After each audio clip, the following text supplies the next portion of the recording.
Welcome back to Path of Exile 2. I got some actually good tips for you. Some simple, some very advanced, and I bet you don't know all of them. Number 1, you can change your Ascension. You're not stuck being a Titan if you find out that a Warbringer might be better. Or if you decided to try out the Acolyte of Sheula, but it turns out trash, so you want to go over to the Invoker. In order to change your Ascension, you need to do either the Trials of Chaos or the Trials of Sechemus again. My character has 6 Ascension points, which means I need to do another 3 floor Trials of Sechemus, the last one I did to get those 6 points, to change my Ascension.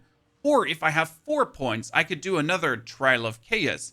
If I only have my first 2 points, I could do the very first Trials of Sechemus again to respec my Ascension. Number 2, the most important thing, go into your options game and get a loot filter. I like to grab mine from Filterblade XYZ. You simply log in with your account, then you can press create a new filter, and they're currently working on their Third Edict update.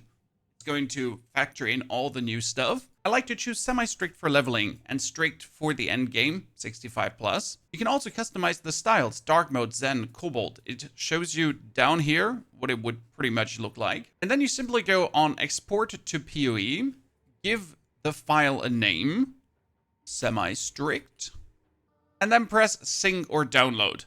You can download this on your PC and then press on the folder to activate it from your files. Or you simply choose the drop-down menu and I get my semi-strict campaign and my strict and dark mode because it actually does look good. Number 3, the age-old question during the campaign. Do I sell or do I go to the lady and disenchant my gear? Now some people might tell you, hey, you're gonna sell blue and you're gonna disenchant the yellow stuff. But I'll be honest with you, after leveling up 20 characters all to 85-90 into the endgame, the best mode of operation has always been to literally sell everything until the endgame, until 65+, where I actually do start disenchanting yellow gear. Why do we sell everything in the beginning? Because your main weapons, the main things you're going to get to progress your character, are always found at the vendor. And the last thing you want to do is arrive at the vendor, find a very amazing staff, weapon, and whatsoever, and simply not being able to afford it on your first character. Gold is in the beginning your most important resource that will allow you to level faster, to get to the endgame faster. And in the endgame, you'll be showered with currency anyways. And please do me the favor and don't gamble your money away early. Rather, squeeze out another level and return to the vendor, because after leveling up, the vendor refreshes, not all items, but there will be new stuff. Let's talk about fast leveling now, because in prior patches, there was a combo that everyone used. And that was the rake ability from the spear, because it had the travel tack, together with the stomping ground gem that created a shockwave as you travel. And this would just simply go vop, vop, vop, vop, and overwhelm everyone, especially if you boost attack, AoE, and physical damage in your passive tree. In patch 030, Rake won't work anymore because it doesn't have the travel tag, but they buffed another skill with a travel tag, and that would be our good old shield charge. Shield charge usually has a cooldown of 3 seconds. That cooldown is gone, and it's still a travel skill, which means we could go around in the early acts and just spam our shield charge on everything, including bosses, to just area explosion them all. Plus the Herald of Ash.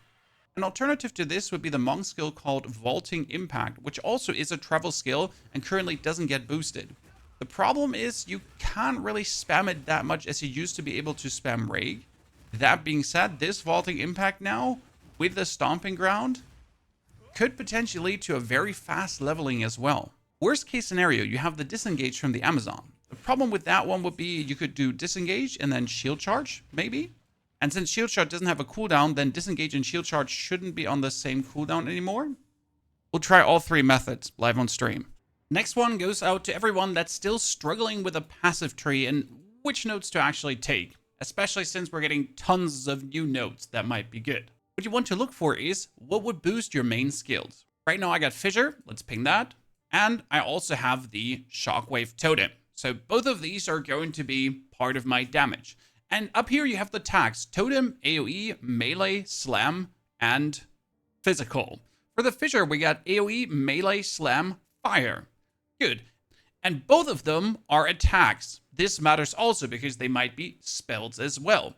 If I want to boost both skills at the same time, I'm obviously looking at everything that boosts attack, AoE, both have melee, both have slam. The fissure doesn't have the physical tag because it's converting physical to fire damage though. If I now type in area, great, I got here bonus area damage, I got bonus area of effect, and bonus area damage as well. And a huge area cluster here on the side. As well as melee begins from the very beginning already.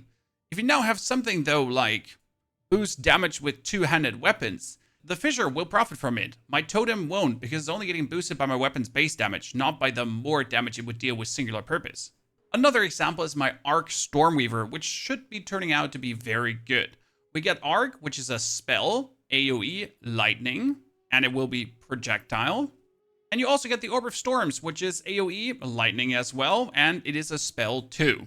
Which means everything spell related. In this case, I was going for Critical Strike. Increase the critical hit chance with spells is obviously working. And then everything lightning related as well. And here we're talking about the minus resistance to lightning and also the bonus lightning damage, plus increased attack and cast speed with lightning skills.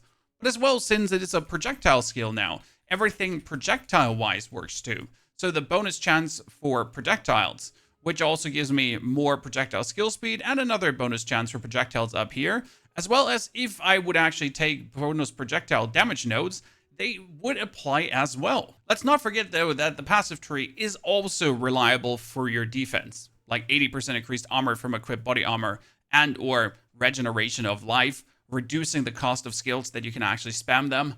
Don't lose sight of that, ladies and gentlemen. Now a very important tip for leveling.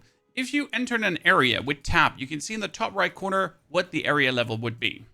For example, I'm currently in the Machinarium, which is monster level 37.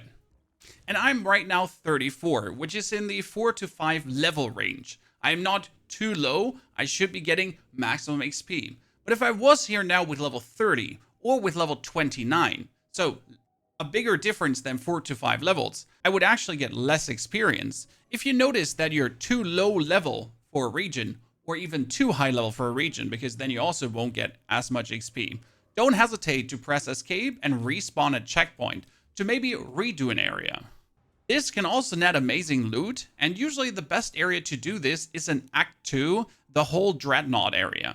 That's 32 to 31, and I tend to be level 24 to 26 when I get there, which means I gotta do at least the second part, sometimes twice, to squeeze out a bonus level, to then not enter Act 3 and be under-leveled for the beginning of Act 3. Because that's 33. And if I go here anywhere below level 28, that's slowing down my progress, and that throughout the whole rest of the game. What about your limited currency now? Should you use that early to upgrade a weapon? On physical builds, that's really easy to answer. If you find a weapon that has a huge increase to physical damage, it's definitely worth it, this weapon here, for example, right now, to actually Regal Orb it up, because it could get this 80% more physical damage. Definitely worth it, and maybe even slap one Exalted on if you can. Whereas for Magicka builds, you often have what you need on the item. That it in blue has the 51% increased spell damage and or ranks to spells, and the same goes for the offhand. This one is 54% increased spell damage with mana regeneration. It would be fine as is, even without making this now a rare item. Keep those regals for exceptional items. And potentially for your rings, especially if one of the rings has 1 to 18 lightning damage. If you play an attack build, getting 1 to 18 damage is quite nasty. And that is worth it to regal up because you're going to keep it for quite a while. Finally, a few words on build variety and what to play in the coming season, what to play this league. When you hear the words of Titan is ruined, Warrior is ruined, people usually refer to, hey, it can't clear a full screen anymore with one single button. Deadeye is the best. Yes, sure, Deadeye moves the fastest and can probably clear whole screens. Other will still be able to do that too. The Hunters with Lightning Spear will also be able to clear whole screens. The Tactician with Totems will also be able to clear whole screens. Will the Deadeye be the fastest zooming character? Yes, because of Tailwind. But other classes will be equal fun. I can tell from all the characters I've played so far, each of them has been an amazing, fun playthrough. And each of them has been able to do tier 16 maps and the Arbiter and that kind of stuff. Some of them have done it vastly easier. Some of them have struggled a bit more. Detonate Dead was probably the easiest I've ever had. None of them was a boring slog. Generally speaking, when you're looking at builds, you're going to be aware of your goals. If your goal is to farm currency in the endgame, then you definitely want to play something like a Lightning Spear build that can clear a lot of things in a quick amount of time. You want to play something like the Deadeye, because sure, it makes sense if you're just there to currency farm. But if you're also just there to play through the campaign and enjoy some endgame, and with those words, I got 3 potential builds for you that you might want to check out. They're all being played live here on the channel from level 1 to 90, with a full breakdown coming in video form. Take care, have a good day.